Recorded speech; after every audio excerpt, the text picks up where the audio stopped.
All right. So here's the warm up. You make $20 per yard you mow. You have a gas bill of $100. Write a function rule for this situation, modeling how much money you have. So we talked about this one on Thursday. Okay, on Thursday, everything's going back to this format. Y equals mx plus b, correct? This is your slope. This is your initial value. Now, if you also remember from Thursday, we're looking for keywords, right? What's the keyword in this one? Per. All right. I was extra loud on the per on Thursday too. So we got the word per in there. So anytime we see the word per, that's a dead giveaway that number is going to be our which one? Our m, your slope, right? So looking at this, automatically y equals 20x. Okay, 20 is my slope. That's what's changing. It changes. How much I make changes based off of how many yards I mow, right? Now I have that other 100 at the end. That's an initial value. So 100. Now, is that a plus or minus? So I'm making money, but I have to pay for gas, so it would be a what? Minus. There we go. Okay? That equation right there would model this. That would be my function for this question. You got a question, or you just doing something goofy with the pencil? Okay. So y equals 20x minus 100. That would model this situation. So then the next question is, how much money do you make from mowing 15 yards and then 25 yards? 15 yards, just put in a 15. So 20 times 15 minus 100. What's 20 times 15? 300.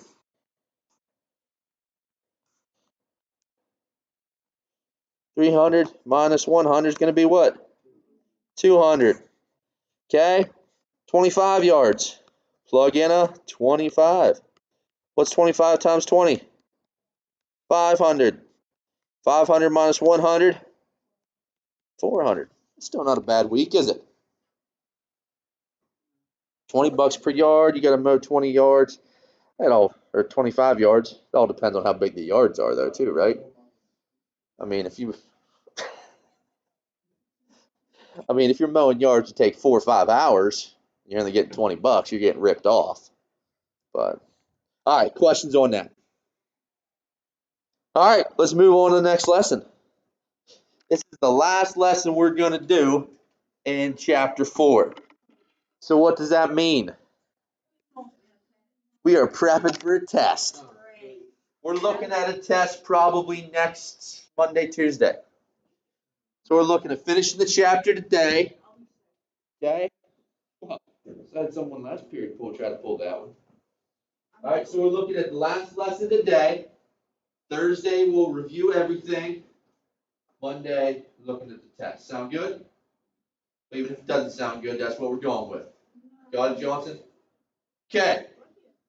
So, formalizing functions. We've been talking a lot about them in different parts.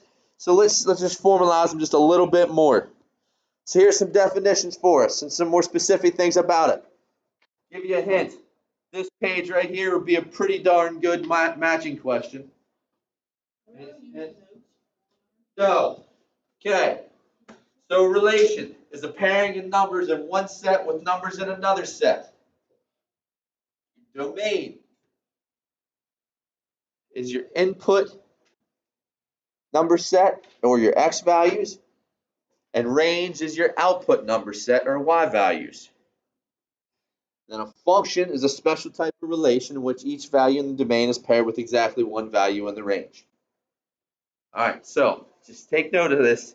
A relation is just a pairing of numbers. A function is a special type of relation. And take note on this one, it says that for it to be a function, each value in the domain is paired with exactly one value in the range. Okay, that's going to come up here in a minute as a key point. Something we have to test when we're trying to figure out whether a relation is a function or not. Okay, I would suggest if you didn't write this down, I'd take a picture of it at least. It's a good thing to have in your notes. The system equations question, is there the decimals?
Okay, so the first one we have is a test to see whether a relationship is a function or not.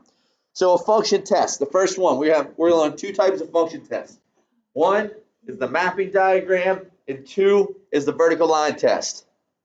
So for a mapping diagram, what you want to do, you want to put your x values in a bubble and arrange them from least to greatest. You want to put your y values in a bubble and arrange least to greatest. And then you're going to connect your pairs with a line.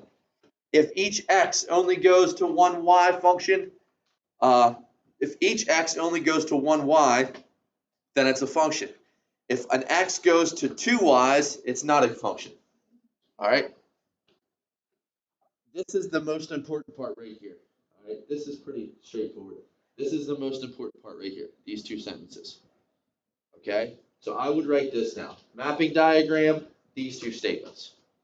That's my suggestion.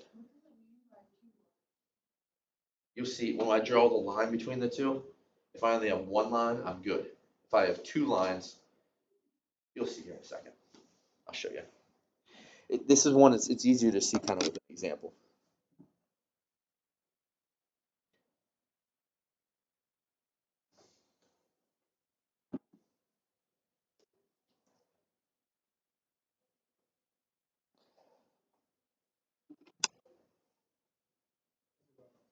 Lesson was partial fraction decomposition.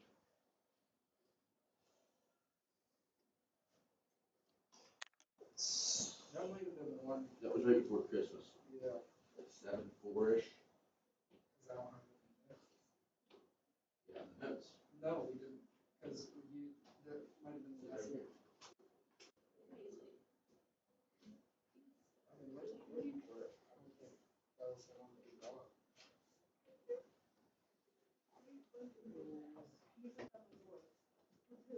So,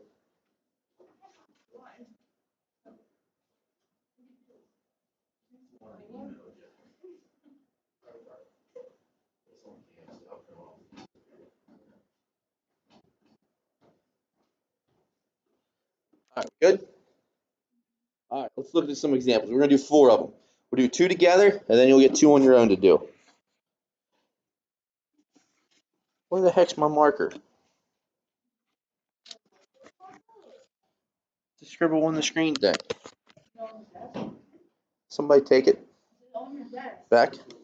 Oh yeah, I totally did. I was over here almost halfway asleep. She's lying. I'm serious about it now. Where? Yeah, we could. They had no class. We didn't tell him. Oh, where you're going. You use your Just picture. put it back there, John. Huh? You put it back there. For 1 minute off the class. Not even 20 seconds. Okay, so here we go. I have 2 sets here. So this is the relation. All right, number 1 is the relation.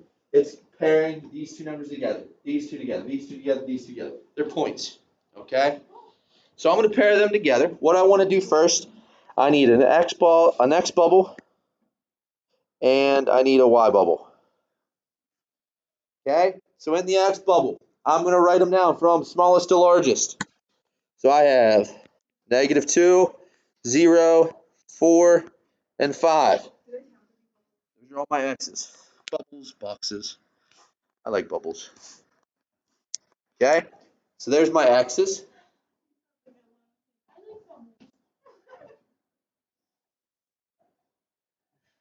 That's what you have in your brain. Bubbles. All right, Y's. 1, 2, 5, and 6. That's what I'm looking at. 2, 5, and 6. Okay, so I put my X's in the left-handed one, my Y's in the right-handed one. We good with that? How I set it up? Okay.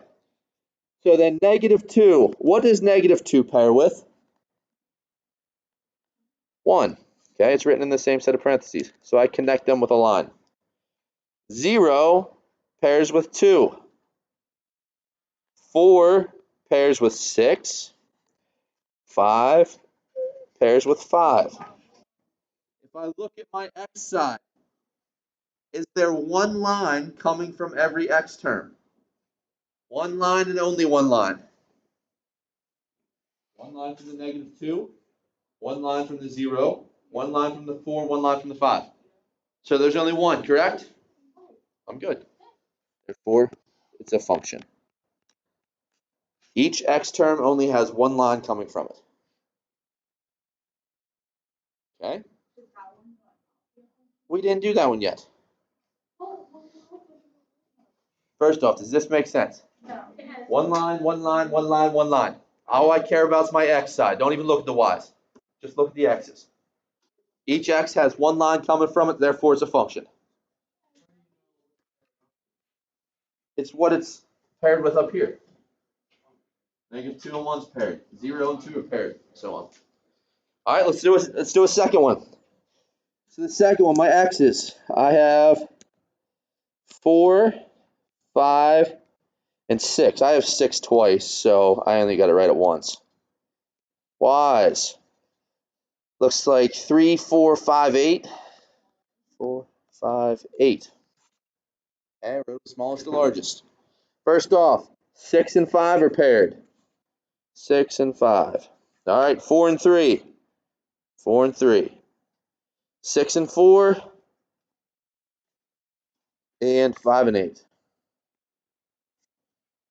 All right, I have it all set up now. Why not? There's 2 lines coming from the 6, isn't there? Boom. Done. Not a function. Now, one thing you can do, if you look at this, it's the little cheater step. If it outright says, is it a function, yes or no? All you do is look at all the x terms. My x terms different. -2, 0, 4, 5. Are they all 4 different? Yes, it's a function. Over here, 6, 4, 6, 5. Do I have a repeat? Yeah. Yes, not a function. Okay, so you can, if it just says, is it a function, yes or no, you can do that. If it says, show that this is a function or not, this is a way to show it. All right, this is kind of like a proof almost. Now, as soon as I have this, I'm done. I can stop right there. Okay? So I have a 6 that has 2 lines coming from it, therefore it's not a function. Over here, I have 1 line coming from every one of them. Now, here's the only other little tricky spot to it. What if, for instance, I'm going to look back at the first one again. So what if, for instance, I'm going to add one more point. I'm going to add the point 0, 2. I'm going to add that onto the first one, okay? So then I would have a 0 here. Now I have 0 going to 2. Okay?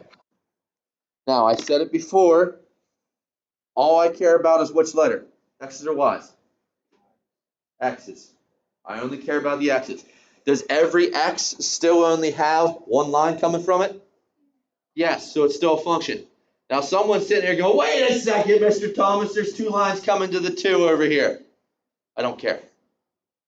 You can have 2 lines coming to the same Y. All I'm worried about is the X's. Is all my X terms still different? Oh, wait a second, I messed that up. There's a 0. Let's do this. Make it -8. How about that? Boom, there we go. -8. Now we're good.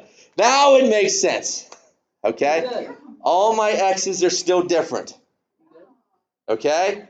It doesn't matter that I have 2 coming to the same Y. I don't care. They can all be going to the same Y. But as long as there's only 1 line coming from each X, we're good. Does that make sense? Okay. Now, I have 2 on the screen. I want you to make a mapping diagram for each one of these and tell me whether it's a function or not. Okay? I want you to make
All right, here we go.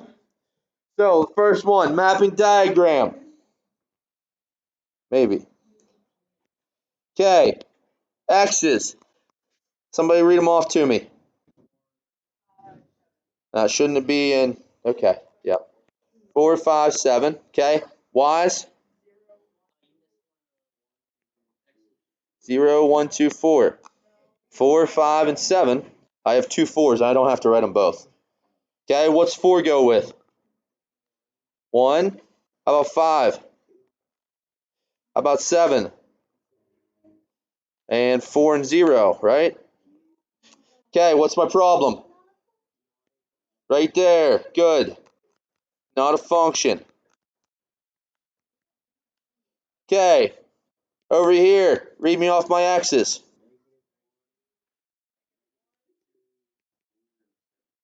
Okay, give me my Y's. So -4, 1. Oh, man. You didn't give them to me in the right order. Smallest to largest, right? So it should be -7, -2. Wait, -7, -4, -2, and 1. All right, so -1 goes to 1. We got -2 going to 2. 2 is positive. Oh, you're killing me. All right, we'll just have 1 out of order. And then we have 4 is going to -4. 7 is going to -7. Does each X have 1 line leaving from it? Yes, it does. Therefore, it is a function. Question so far. Okay, next test. The vertical line test. This one's even easier yet, I promise. Okay? Vertical line test. So you're going to be given a picture. All right, when you're given a picture, you need to take a straight line, whatever it might be. It might be a ruler, beside your piece of paper. It might be your pencil.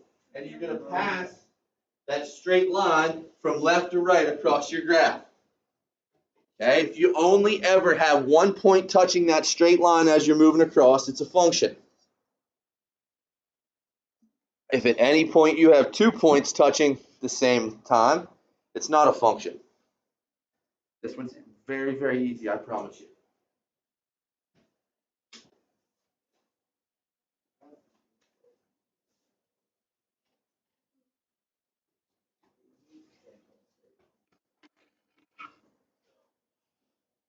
All right, I'll give you a minute to write that down here.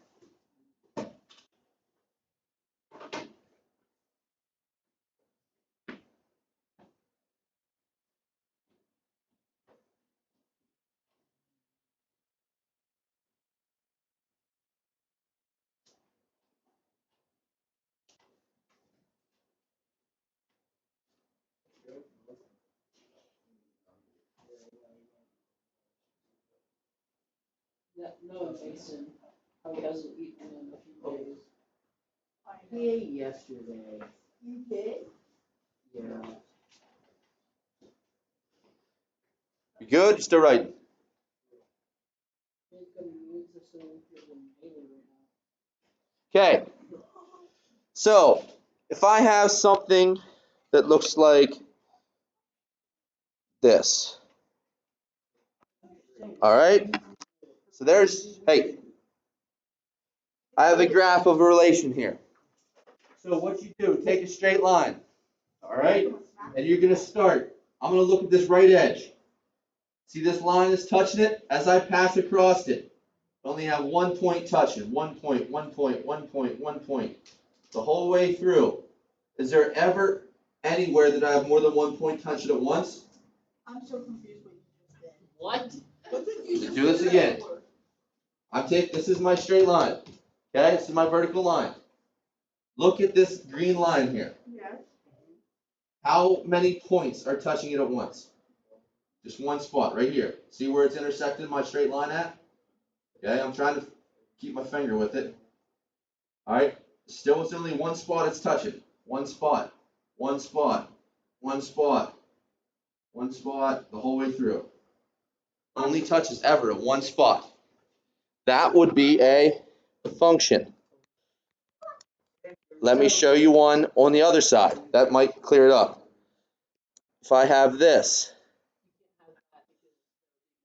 now, as I go across, I'm good to start. I'm good. Uh-oh, I got a problem. As soon as I hit right there, okay?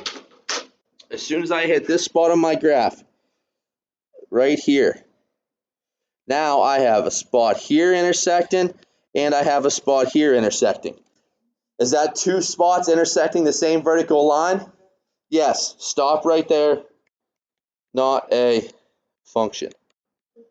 What does that mean again? Well, that means for one x value, so that x value would be about -1.5, I would have a y value of -2 and a y value of 3. All right? It's the same thing we just did with the mapping diagram. That one x value was going to two y values. Or if two spots hit the same vertical line, it's not a function. All right? I think that's one you got to see it both ways. Questions on that? Okay, I'm going to draw two pictures. I want you to take a minute and think about them. There's one. There's two. Should only take you maybe 10 seconds. I'll give you 30. Think about it.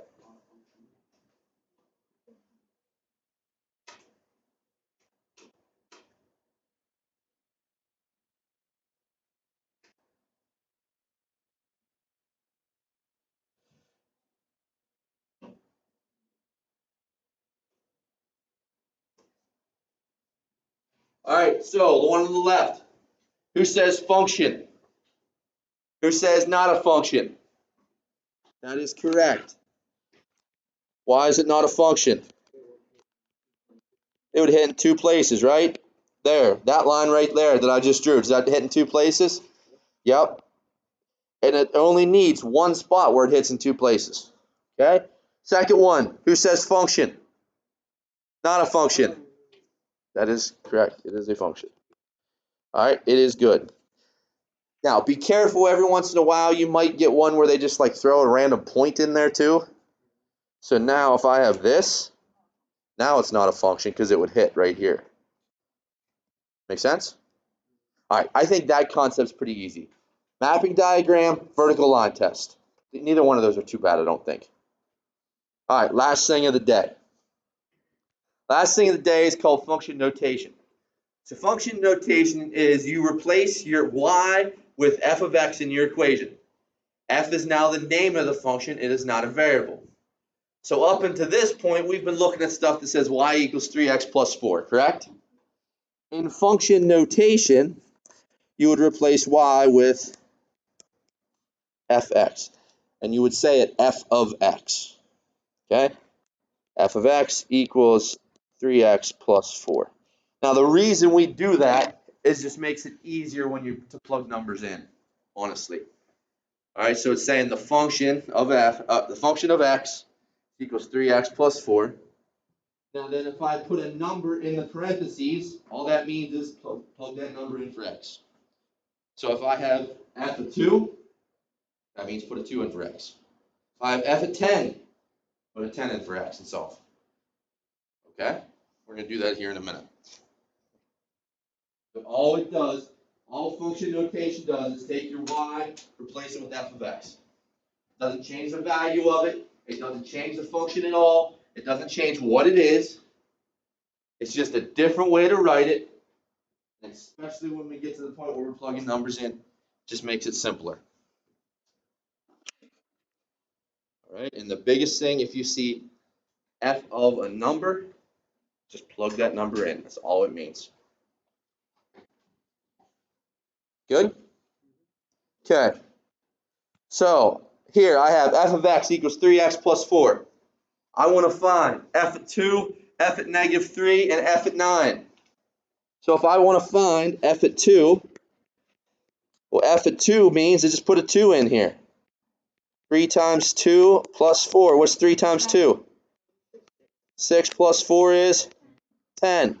So f at 2 is 10. That's it. There is not. A lot of people try to do this. There's nothing to do on the left side. F at 2 is just a descriptor. I replaced my x. Yep. Because it's f of x. If I replace the x with the 2 on the left side, that means replace the 2 on the right side. Okay? Finish the last two. What? I just said, do. Good. Do the other two then. Same as anything else. If you have the right answer, you got the right answer. If you got the wrong answer, You failed. if you have the wrong answer, no work, you get no points. Wrong answer, some correct work, you might get some partial credit. All right, so number 2, put -3 in. Number 3, put a 9 in.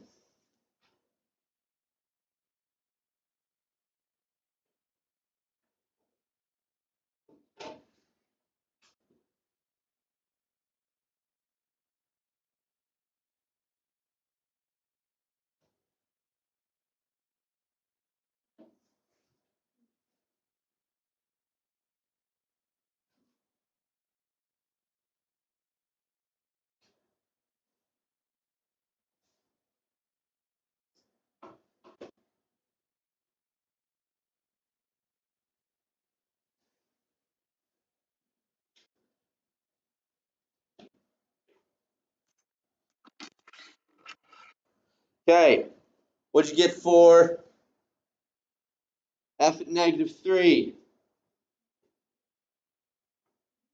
F at -3, what'd you get? Yeah. -5. What'd you get? Second one. F at -3. 31. What'd you get? 4. What'd you get? -5. What'd you get?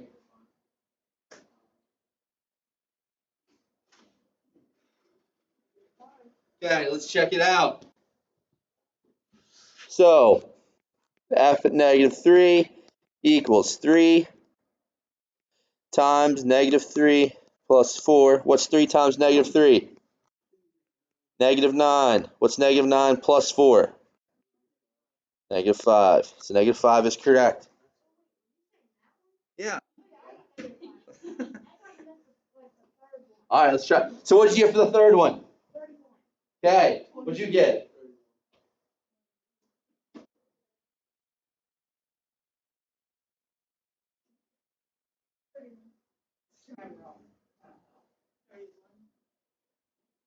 Wait, no. No, I did 31. multiplication wrong. Never mind. Okay. 31. So f at 9 is going to be 3 times 9 plus 4. What's 3 times 9? 27. 27 plus 4 is? Bingo. Not 22.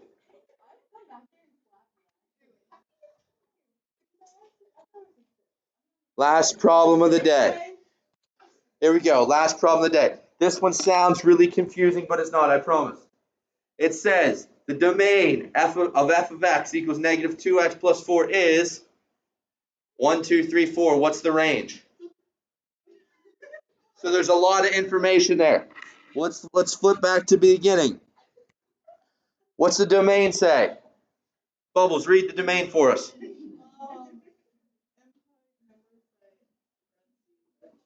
Okay, it's the input numbers, right? So this is essentially an input-output table. Okay, it's saying if I have the numbers 1, 2, 3, 4 to put in, what do I get when I come out? So I want to find f at 1. I want to find f at 2. I want to find f at 3. And I want to find f at 4. That's all it means. So let's plug in f at 1. It's going to be -2 times 1 plus 4. What's -2 times 1? -2. -2 plus 4 is 2. Okay, I find f at 2. Bell didn't ring yet. Negative 2 times 2 plus 4. What's negative 2 times 2? Negative 4. Negative 4 plus 4 is 0. Plug in a 3. So I have negative 2 times 3 plus 4. What's negative 2 times 3? Negative 6 plus 4 is. And then F at 4. I have negative 2 times 4 plus 4. What's negative 2 times 4? Negative 8 plus 4 is negative 4. So I can have 2, 0, negative 2, negative 4. That would be my range then. All right? All that says, if it gives you a list of numbers for your domain, plug them all in. Whatever you get out, that's your range. Questions? Okay, you will have a homework assignment.